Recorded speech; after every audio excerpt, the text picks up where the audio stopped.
Jean Overton Fuller, 1915 to 2009, A Life in Four Voices. The narrator is Susan Waters. The prose voice is Sarah Goldie. The poetry voice is Rob Marchmont.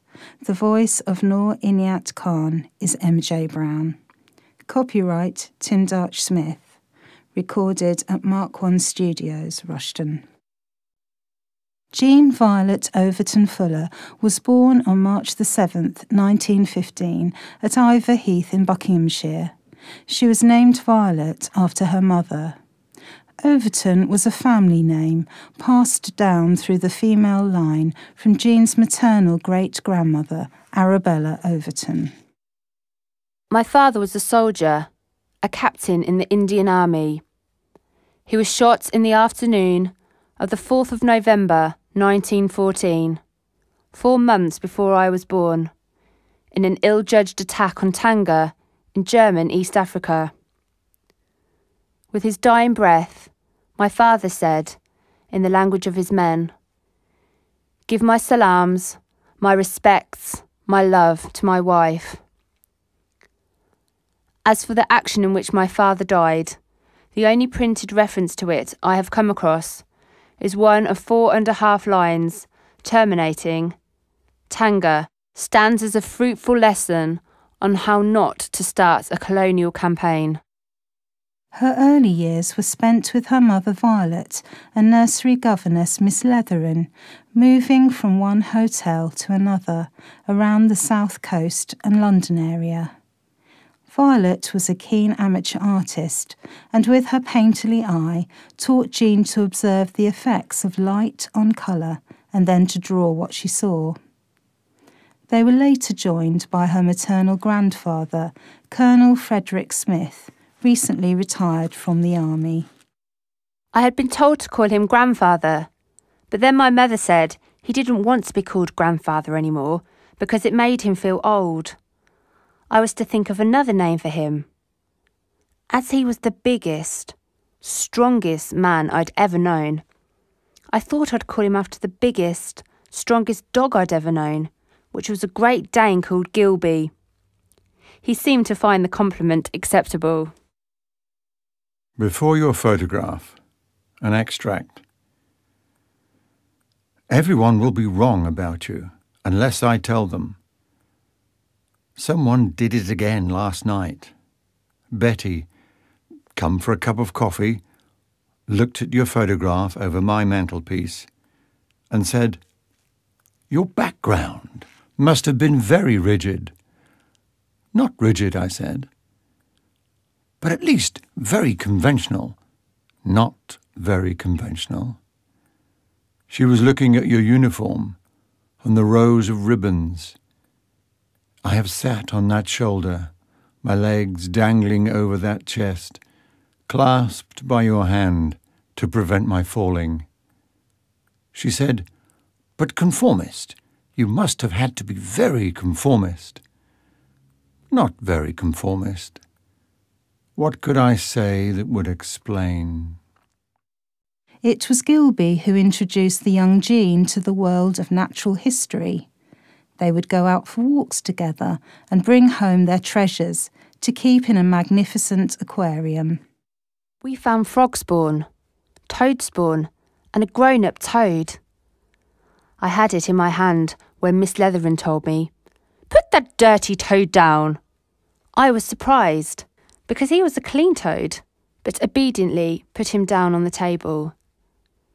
Then she exclaimed, "Not on the tablecloth."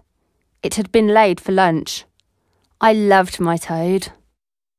Jean decided to name the toad Tubby. But hotel life did not suit him, and she realised he was not looking well. The little girl did not selfishly keep him, but found a new home for him in London Zoo. I wondered if he could recognise me through the glass. Magic made a new plant. Beauty alone creates, replenishes the fractured phrase, the fractured image, have spoke the frustrations of an age, believing in nothing, It is a time for stitching by green fingers that know how the bulb grows.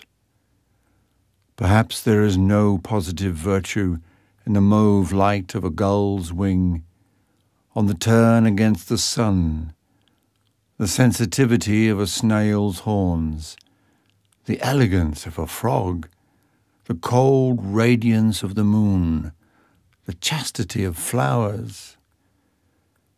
Yet having looked on purity of line and shape, the soul has come together, scar tissue has formed, and magic made a new plant green.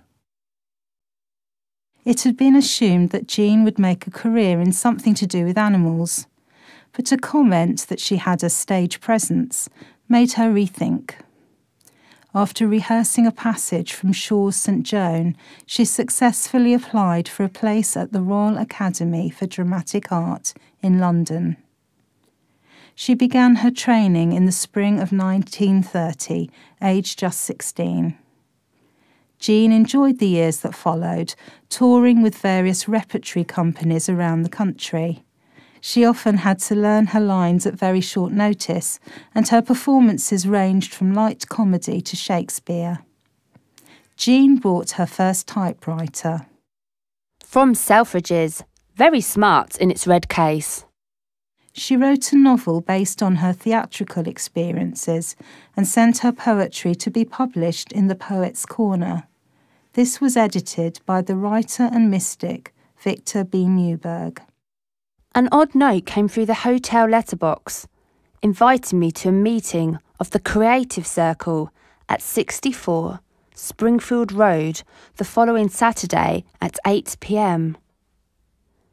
There was no signature or explanation, but hoping it might be something interesting, I went. The invitation turned out to have come from Victor B. Newberg to meet at his home with other young writers.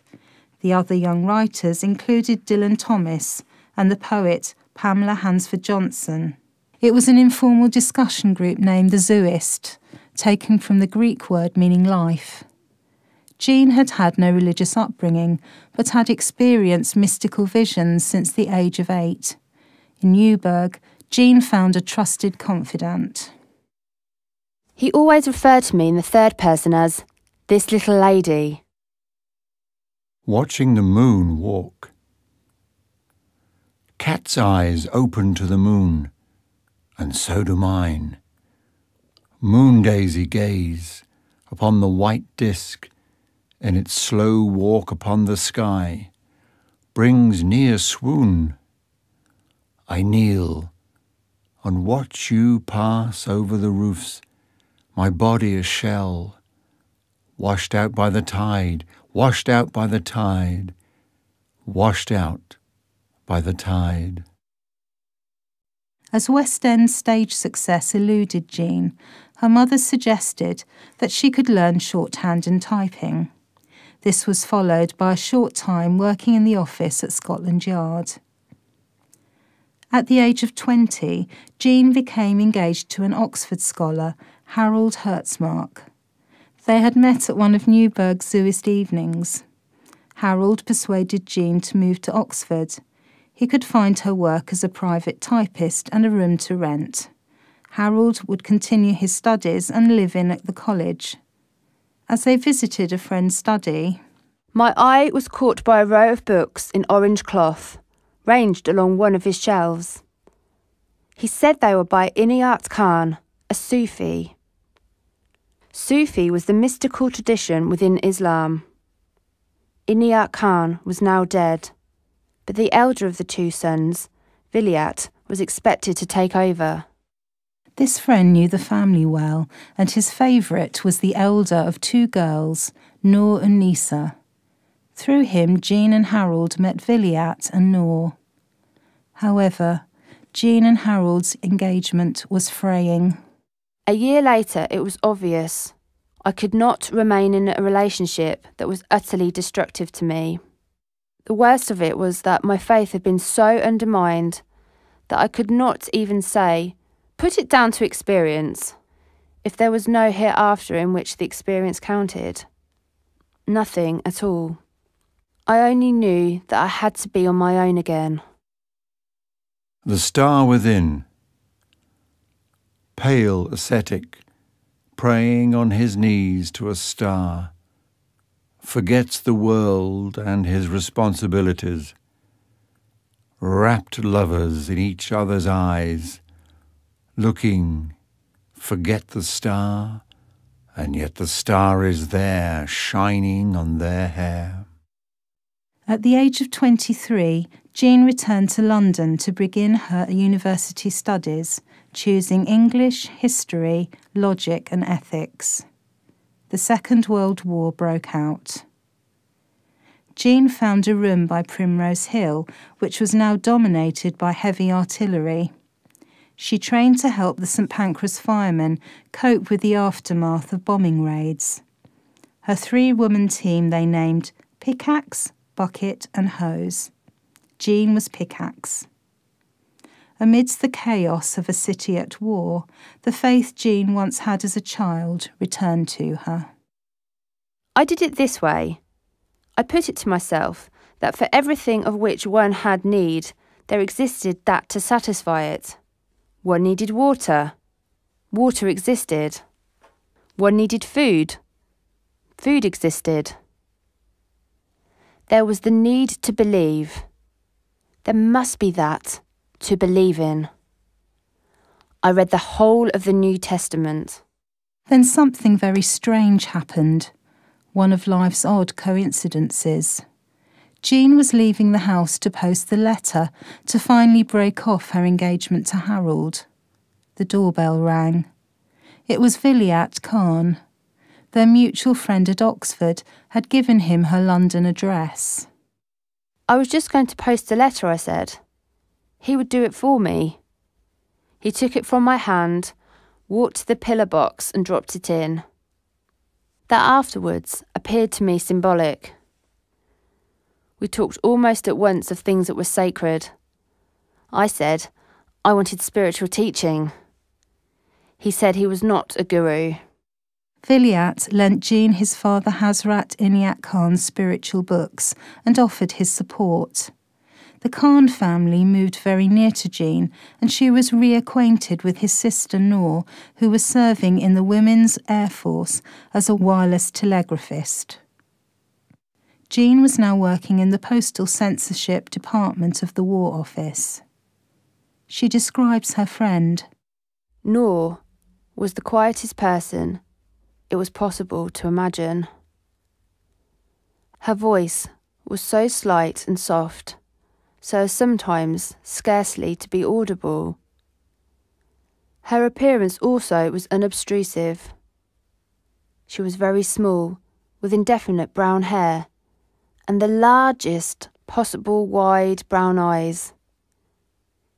These were her most eloquent feature. They would meet one's gaze very steadily, but were always changing with her thoughts. One of those people who seem by nature omni-gifted.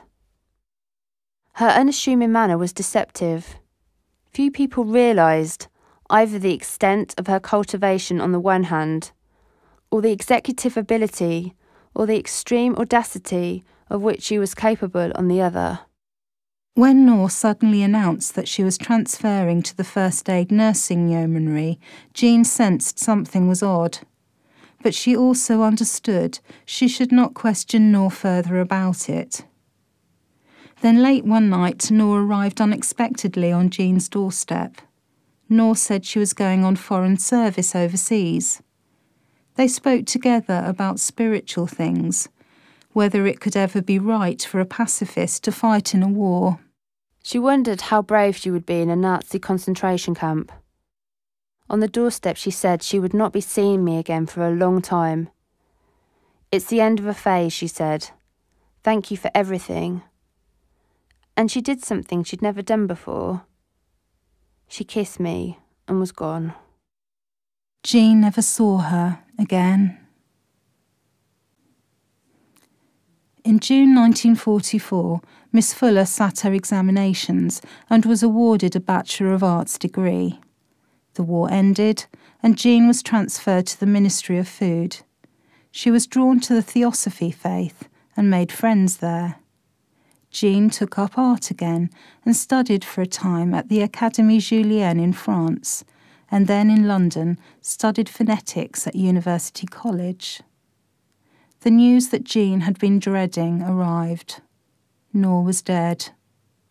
Miss Fuller wrote on the family's behalf to Colonel Maurice Buckmaster at the War Office. At a meeting with another SOE official, Vera Atkins, she strongly advised me against trying to discover the details of Nor's adventures in the field, as she was conducting her own investigation. This warning was ignored. For the truth about Nor's foreign service overseas was startling. Noor Inayat Khan was the first female spy to be airlifted into occupied France, working for the Special Operations Executive, the SOE. Her code name was Madeleine. She survived some months in Paris, living off her wits, but was eventually betrayed and shot at Dachau prison. In one of her last letters before her capture, Noor wrote, "Mother, such a joy to be able to post a letter to you. I really miss you terribly, Mother. I talk to you so often in my sleep. Still, next time you see me, I will be beautifully well. And shall we celebrate?" Jean Fuller was the first to write Noor's biography, Madeleine. She also wrote other books exposing the failure of the War Office to support the SOE. To gather the facts, Jean battled against a great wall of secrecy for the rest of her life. After appeals for information in the national press, Miss Fuller went to France in 1949 to meet up with some SOE contacts there. One said to her, "You go around talking to first one person, then another, hearing different things, and already you know a lot. Already you can be dangerous, and you don't know for whom." He pulled my arm and said, "Don't walk on the outside of the pavement. A car could come up and knock you down. Remember that when you go to Germany, and everywhere you go." In 1950, Jean travelled, again a civilian alone, to Germany to meet with Ernst Vogt, the officer who had interrogated Noor at the Avenue Foch HQ in Paris. As he had never been a member of the Nazi Party, he had been imprisoned after the war rather than shot. Jean interviewed him just 5 weeks after his release. Conversations with a captor, an extract. Frontier, train. Sliding into the country of the enemy, late enemy, black pines. The first time I had entered Germany.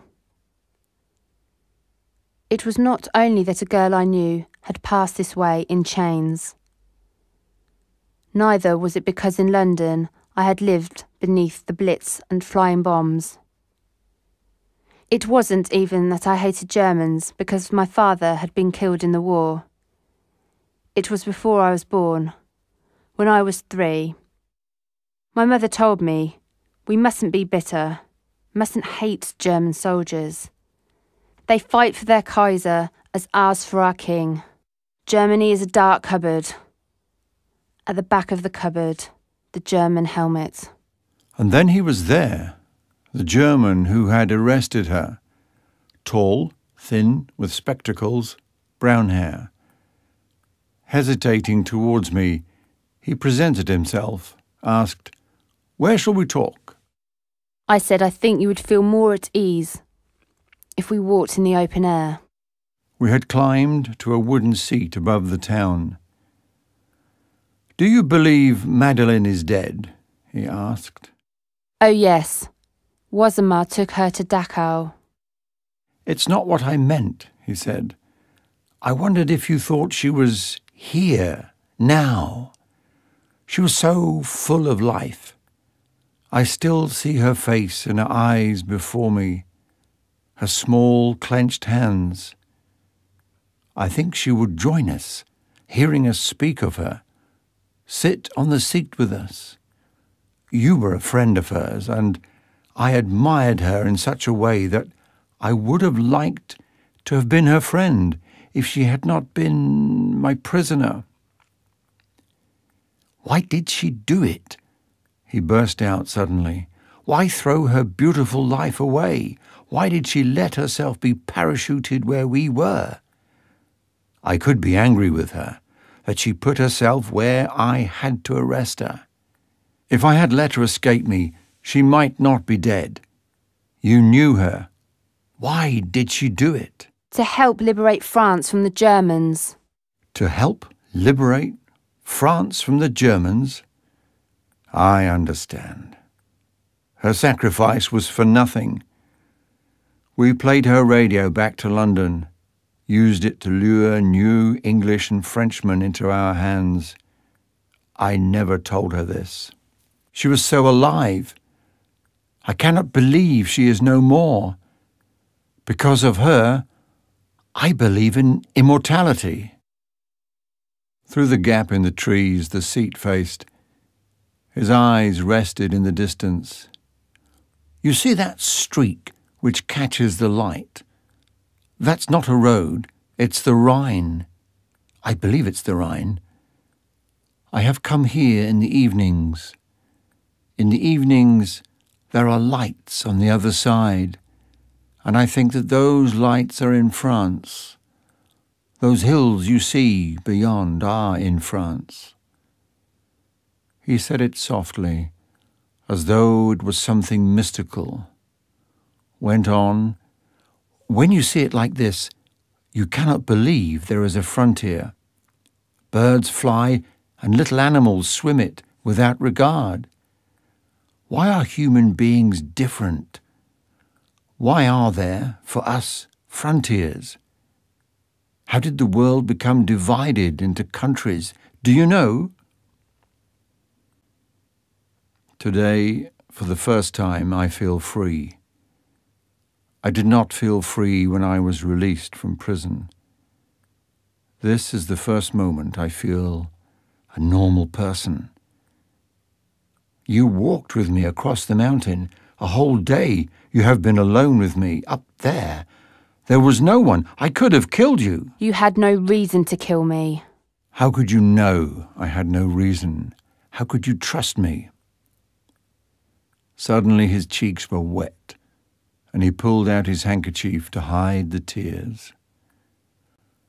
I'm afraid I have charged you too heavily, he said. What I have told you is true. If you put it in a book, it will make trouble for you. The text about Madeleine attacks no one. Why should trouble come just from its being true? He looked at me with an alarm that was almost shock, and wide-eyed, said, Truth is the most powerful thing in the whole world. That is why it is used only in small doses. The Times newspaper, November the 20th, 1958. Commons motion on agent's fate. Doubts over wartime sabotage in France. Dame Irene Ward is to ask the government for an authoritative account of the successes and failures of the Special Operations Executive, the wartime sabotage organisation. 2 recent books have revealed that the French section of the organisation met with disaster, and both the authors and Dame Irene Ward herself claim that they have met with obstruction from officials when they have tried to unravel what really happened to agents parachuted into France.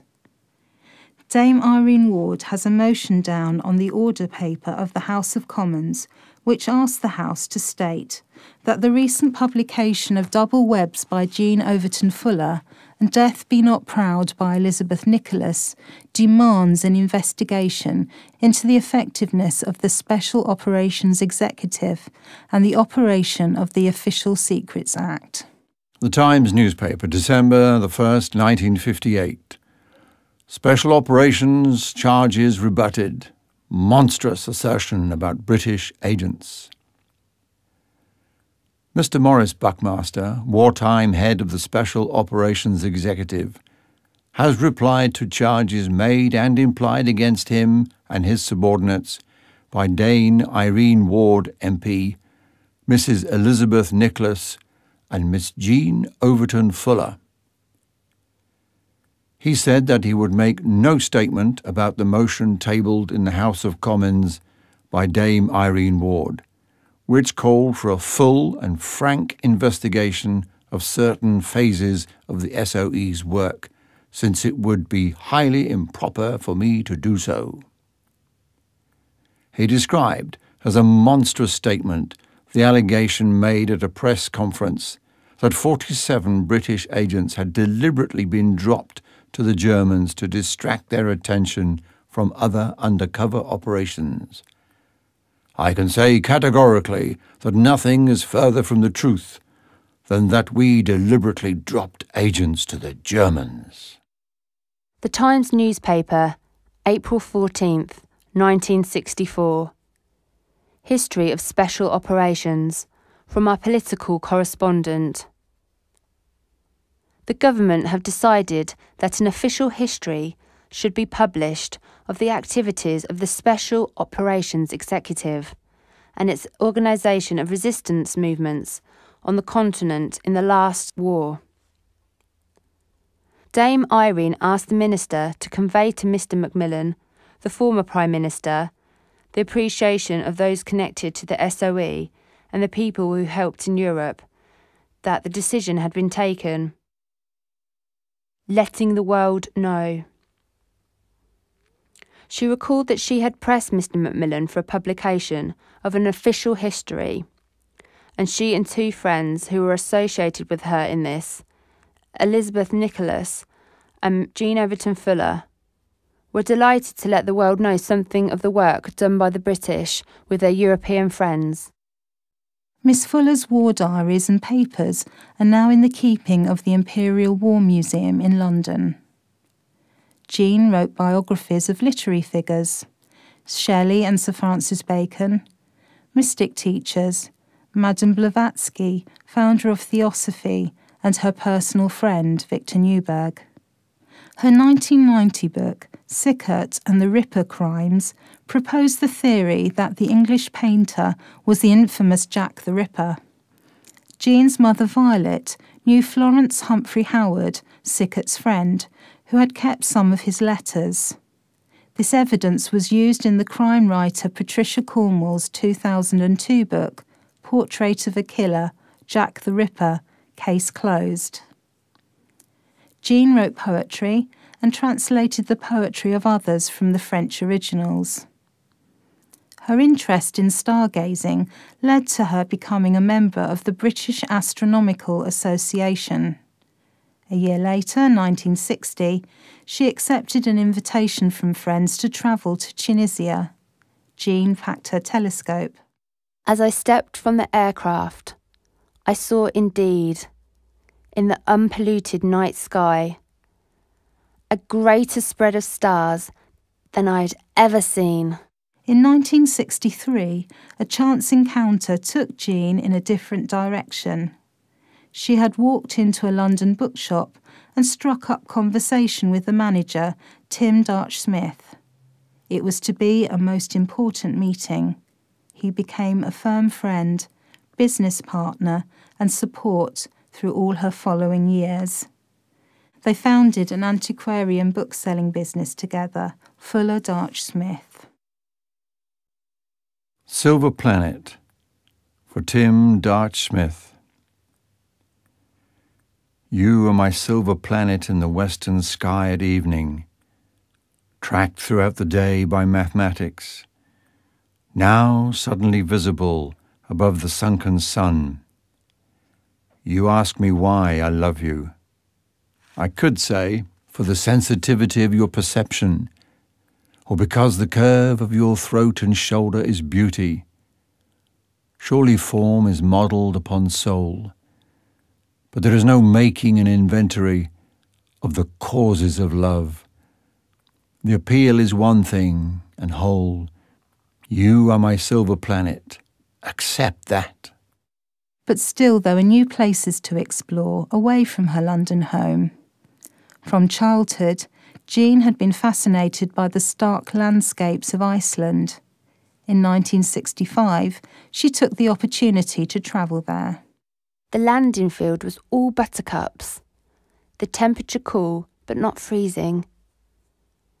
I walked over the buttercups to the customs, where the man asked, "What have you come to Iceland for?" I said, "Adventure." The beauty of the country inspired a series of paintings taken from recollections of her time there. Along with her published writings, Jean kept a diary and a record of her mystical visions. In one of her last entries, she wrote, "Resolution as what I should do in the next life. Go into homeopathic and complementary medicine, which will mean taking chemistry and physics at school. Researching old books on subjects will bring me into touch with Tim. I can have a sideline in beautifully bound and illustrated books, which will also help to bring me in touch with Tim, and we can go from there. Perhaps found our own firm again. Fuller Dart Smith Reborn." This belief in reincarnation was to give her strength at a most difficult time in her life. In 1967, Jean's beloved mother, Violet, died unexpectedly. On the Monday, Mother rang about midday, just to ask how the dinner went. It was a lovely day, she said, and had taken a chair down to sit in the sunshine on the doorstep. On Wednesday, midday, there was a phone call from the hospital. "Are you Miss Fuller? Your mother died at 11:40 in the morning yesterday." I was quite unprepared for it. I dashed there in a taxi. I do not know what I had expected, but I had not expected her cheek to be cold. Hoping she was still near enough to hear, I said all the things I wanted her to hear. Rust coat.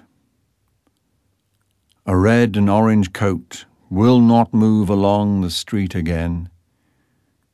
I never asked what became of it. I should die if I met it coming along the street again, containing another person. I'm glad I thought of that before it could stop my heart. As the only surviving relative, Jean was left with the difficult task of clearing out her mother's flat. Corals on bringing her pictures home. As corals when the sea has sunk, so her pictures, stacked about the room, soar like a reef. The long weeds that grew the coral are no more. It shines as a row of bright islands. On her first visit back to the empty flat, Jean rescued an oak tree seedling in a bowl. She took it back to her flat in a taxi and nurtured it next to her gas fire. My mother had picked it up as an acorn one day. We sat at Kew, 20th August 1962. She had planted it in a hyacinth bowl. It had germinated and we had watched the cotyledon sprout and the first pair of leaves on a tiny stem. After her death, I'd brought it home in a taxi from her flat to mine. As it grew, I had it transplanted into a series of flower pots. It was in a huge one now. The central heating had brought it into bud too early. I'd stood it on a scroll table to get the light, but now feared the mischief of kittens, and lifted it into the bedroom. My best sable brush, that cost me several pounds, had its hairs chewed off. One had to love them very much to bear it. My brushes joined the oak tree in my bedroom, close to the cats. The light in the flat was far too little, and striving for it, the leaves of the oak tree grew far too large. I longed to get out to the country. and get out into the country she eventually did. In 1975, Jean arrived in Wymington, Bedfordshire, to take residence in Steep Cottage, Church Lane. After waving Tim off on his bus back to Bedford, she stood for the first time alone in her new home. Her first action was to set, with difficulty, the heavy oak tree pot out onto the patio. This was lifted back and forth during the hours of sunlight only. Jean was concerned that the shock of transference from the centrally heated flat should kill it. It thrived. Jean set to digging the hole needed to plant it out. It thrived.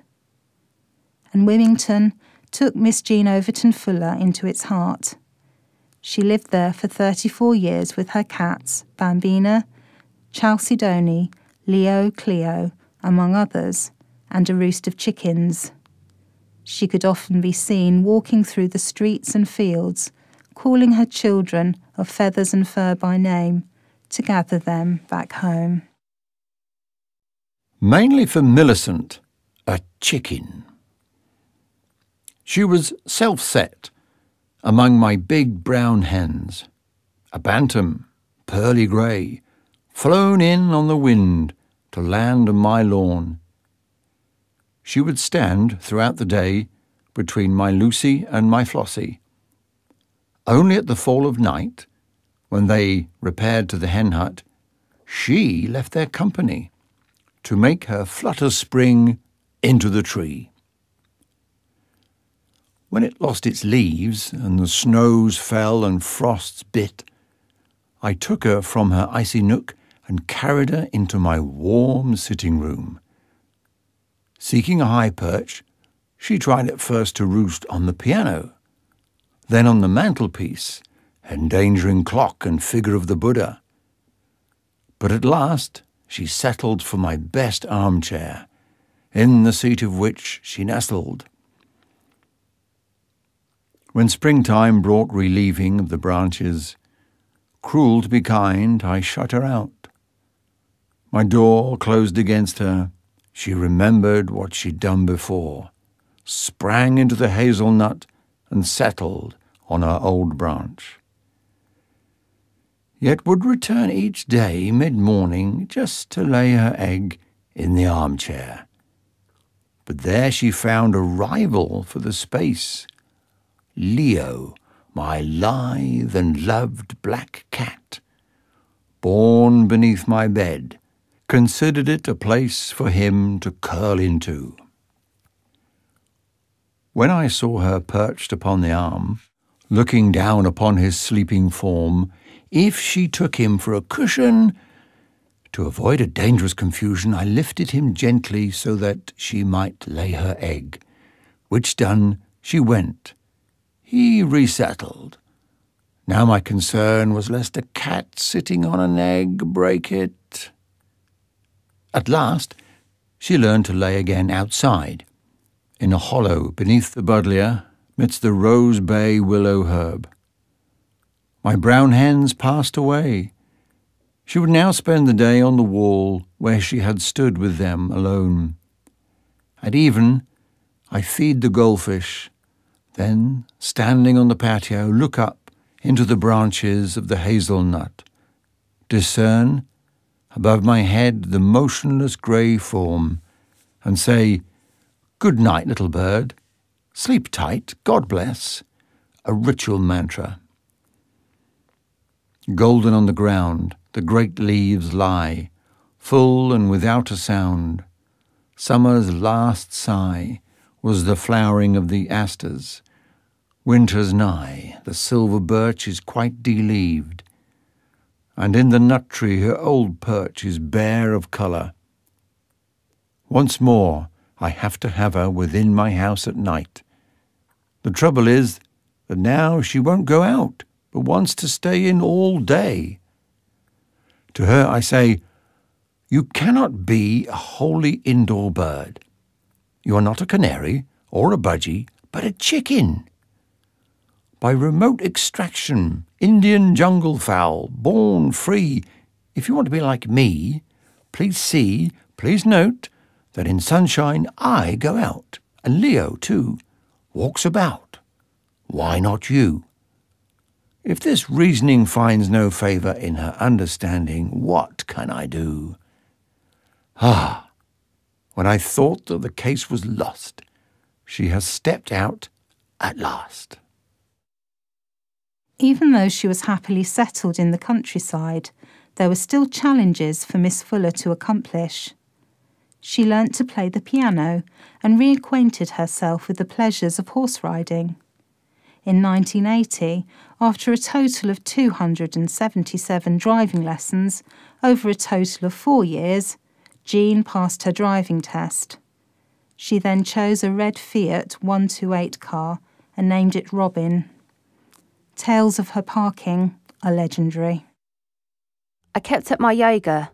I did the headstand daily, followed always by the shoulder stand, 10 minutes each, and a number of the big stretches. When I had energy enough, the handstand as well. Jean continued to write and to sketch and paint. She was often seen walking to the village postbox with a sheaf of letters in her hand. Miss Fuller was forensic in her book researches, as the range of her letters will testify. These number in their thousands, containing personal correspondence as well as those for her academic studies. From one small red Wilmington postbox, Miss Fuller's letters touched most of the corners of the world. She was a regular contributor to the Theosophy magazine and a key speaker at their UK conferences.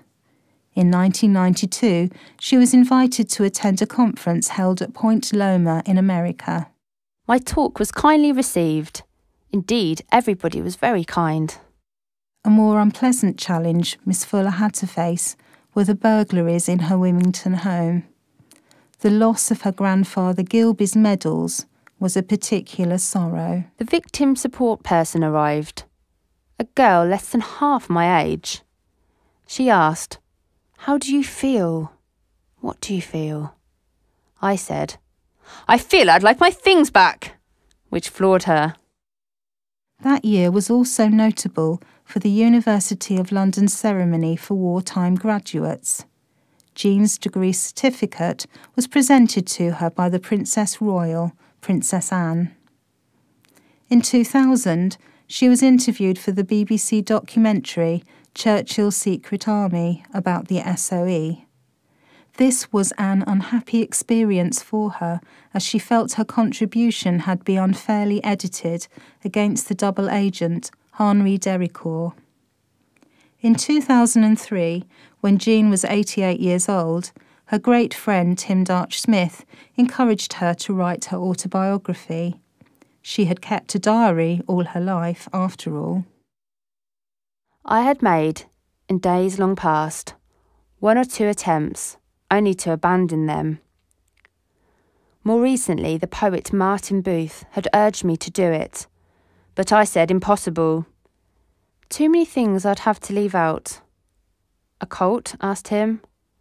And other. Well, let's see.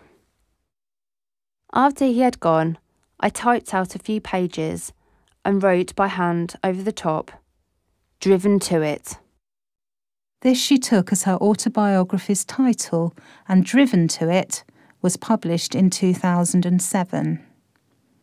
All this time, the oak tree had thrived in Jean's Wilmington garden, so much so that some 8 years later it had spread across the patio, reaching to the windows of the house. I must find some wider space. At Chester Country Park or at Shirley's. After having ridden for a year, jumped, galloped and fallen off 5 times, I'd stopped. But there remained between us a friendship. On the 5th of June, 1983, I asked her. She consulted with her husband and then told me we should love to have the little oak tree. It could not be moved while in full leaf, but in autumn. We hope you will come and talk to it sometime, she said. I talk to it now, telling it not to put out too much further growth this year as a big shock was going to come to it in its transplantation, though this was to allow for its fullest development. I showed it the painting I had made of the great oak in Sherwood, as a model of what it could have become, and said, "You have to have the space." On the 20th of August, we celebrated the 21st anniversary of my mother's having picked it up as an acorn. 19th of November had been fixed as the day for the transplantation, and as it approached, I could barely bear it. The leaves had turned to golden and red. The glory seemed to be crying. I was so afraid it would die.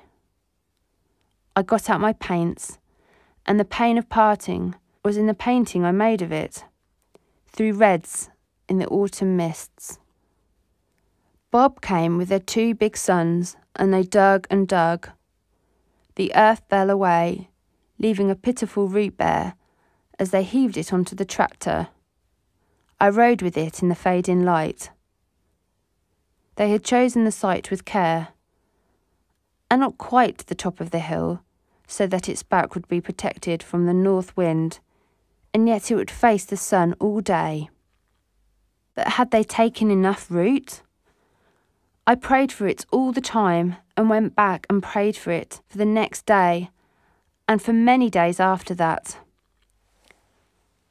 I commended it to all the masters of wisdom, and asked each one of them to preserve it, for my mother's sake and for its own. Back in the garden, there was the immense gaping hole. I motored to Poddington Nurseries to ask for a pool to be installed in the hole. To put in goldfish, I would have to wait till the spring. I carried up maxi crop in which to bathe the twigs of the oak tree, and believed that it had new bud that was green. I have so many children, children with fur, children with feathers, children with leaves. You will outlive Bambina. You will outlive me. But perhaps I shall find my way back to you in another incarnation. Perhaps we will all meet again under your boughs. Miss Jean Overton Fuller died on April the 8th, 2009, aged 94. Her ashes were scattered with her mother's at Golders Green Crematorium in London. The Great Adventure of the Much-Travelled Little Oak Tree. The little oak tree has come through. This time last year, I was so worried, meditating its ordeal to come. An acorn, picked up from the grass where we sat at Kew, it had lived 5 years in a bowl in my mother's flat in South Kensington. She kept thinking where she could plant it out, to be safe when it became too big for the flat. I don't want to turn it out to die. When she died, I brought it into my flat in Guildford Place. Several inches high, it had 3 branches. I turned it into a pot. 3 years later, I had to move to Whitfield Street. The light was dim, and its leaves became too large for its stem as it stretched towards the window. Through 4 long years and more, I bade it hope, promised it light all round, in a garden, if it could keep its courage up. Several feet long, in a huge pot, it came in the car to my new home. I staggered with it after breakfast to the lawn, dug and set it with light all around it. Said, "Little oak tree, I have performed." It had lived all its life in central heating. Would it survive the shock? It reorientated its branches, grew and grew and grew. 8 years on, it was stretching an arm that would come in at my window. This garden won't do. At the riding school they have grounds. I asked Shirley and Bob. They said, we would love to have the little oak tree. On August 20th, 1983, it celebrated its majority. In my garden, 21 years old today. I told my mother I had reared it faithfully. Its top was high above my head. It will not die. Yet, as its leaves turn gold and russet, I worried. I painted it in oils, and they came out red. Was it bleeding from what was to come? On November the 19th came Bob with the 2 big sons. 3 in blue overalls they dug and dug and dug. Is this murder? Have they got up enough of the root? I went with it on the trailer, its root in the air, high and bare to the field on Rectory Hill. They set it so it would face the course of the sun from dawn to evening. In 150 years, they said, it will be a great tree. People, as they pass on the path, will look up to it and see it dominate the rise. We must all come back and see it in our next incarnations, I said. Meet beneath its branches, a rallying point for those who have been friends before. You will come and talk to it sometimes, won't you? They said. And yet, as the sun went down and I left it with prayers for it, I felt bleak. Little oak tree, I will not desert. I climbed to it every day the long winter through, with a basin of maxicrop in which I dipped the shoots to take the strain off the roots before pouring down the bowl, and blessed it in every holy name I knew. Preserve the life in it. May it come through. We had nothing off above to match the loss below. I told it when the solstice came and when the equinox, the oak leaves late in the year, yet not so late as this. My worst moment was when, motoring, I saw oaks green, this still brown. I said, you can feel the wood still supple. It's not dead. The horses came up, and while I watched, began to eat it. I ran, fetched Shirley and Bob. He made an iron fence around it, electrified, with a stile for me to climb over, and said, midsummer. It showed points of green, unfolded whirls of very tiny leaves. Rejoice, rejoice, and make haste while the season lasts. Then came the drought. With all the water we poured down it, the tiny leaves shriveled. Despair of leaves for this year. Put strength into making roots, deep and wide and long and strong. I made gestures to show what I meant. The rains came. I spied 3 new points of green beneath the sere. In 4 days more, the new green starts were 23, mainly waving in the air above me. Leafing in October, whoever heard of this? Little oak tree, you have come through. Little oak tree, you have performed. For a full life, well lived, Miss Jean Overton Fuller, you have performed.